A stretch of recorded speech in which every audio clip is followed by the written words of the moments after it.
Recently I've been checking out some different microcontrollers and dipping my toes into the MicroPython world.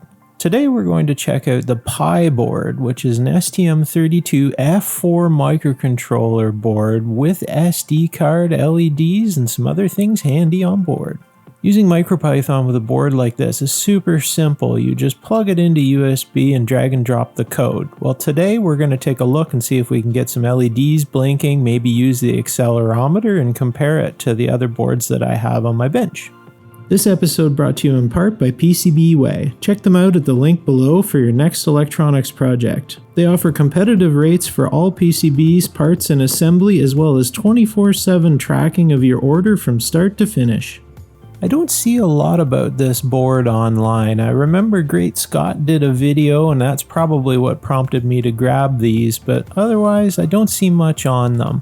It's a pretty cool little board. The only thing I don't much care for is the pin layout. This is not breadboard friendly because of the side-by-side arrangement, but it's kind of a small price to pay. Unlike the Raspberry Pi Pico, it has both buttons on board. That includes the reset button.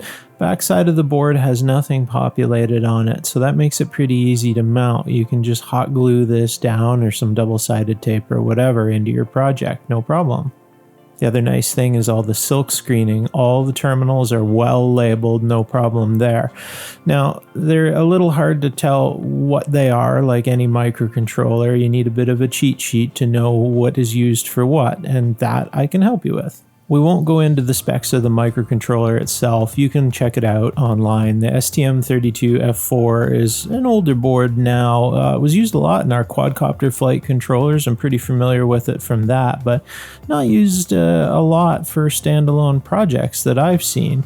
The data sheet is extensive, over 200 pages, so you can read that yourself.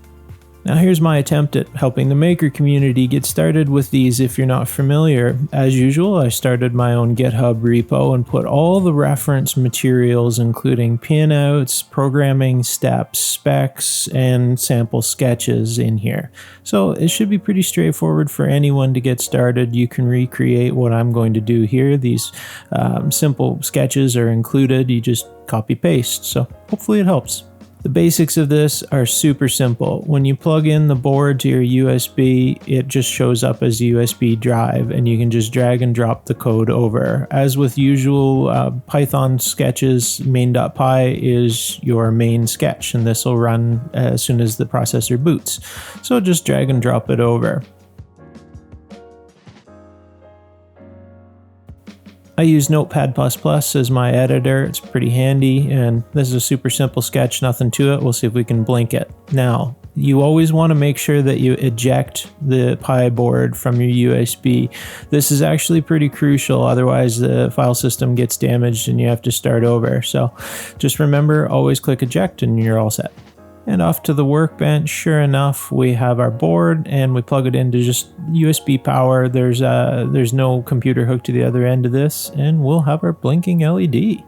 Works like a champ. It's just that simple to do a blink. I'd say much easier than using any IDE. I'm really starting to like MicroPython. Back to the PC, we'll grab the fade example, also included in my GitHub repo. Drag, drop, and eject. Simple. And sure enough, we're all set. We have our fade example working. It fades in and fades out. The camera rolling shutter effect kind of makes it show up not as smooth here, but yeah, in person, working just fine. Almost no current consumption measurable. It's really, really low current. So this USB unit just doesn't even measure it. Back to our PC again. This time we're going to use the accelerometer to affect the LEDs according to the tilt on the board. This is built into the STM32 microcontroller. Pretty much all STM microcontrollers have an accelerometer set on board, and yeah, nothing to it. The code's super simple, way smaller than what would be needed in, say, C++. So I'm really starting to like this. And back to the bench, fire this up, and see how fast the code executes. It's just instantaneous. I love this. So yeah, there we go with our accelerometer. Tilt the board and we affect the LEDs. So pretty handy. Lots of things we can do with these. With the example code, you'll be able to see how to affect the LEDs and which one is which. And it should be pretty easy for anyone to get started. It didn't take me very long. A board like this is not something I'm going to use in every project. They are a little bit on the pricier side of things, and you can do a lot with smaller boards, as we've already done with the Raspberry Pi Pico, and we will do on more boards. But for something that's got a lot of grunt, you can do a lot of things with this board. It is a heavy-duty microcontroller. This is a pretty cool unit, and I think has a place in my future projects. So hopefully this helps someone. Good luck in all your projects. Check out my websites linked below, and check out my new Maker News website also linked below. Cheers guys, good luck in all your projects.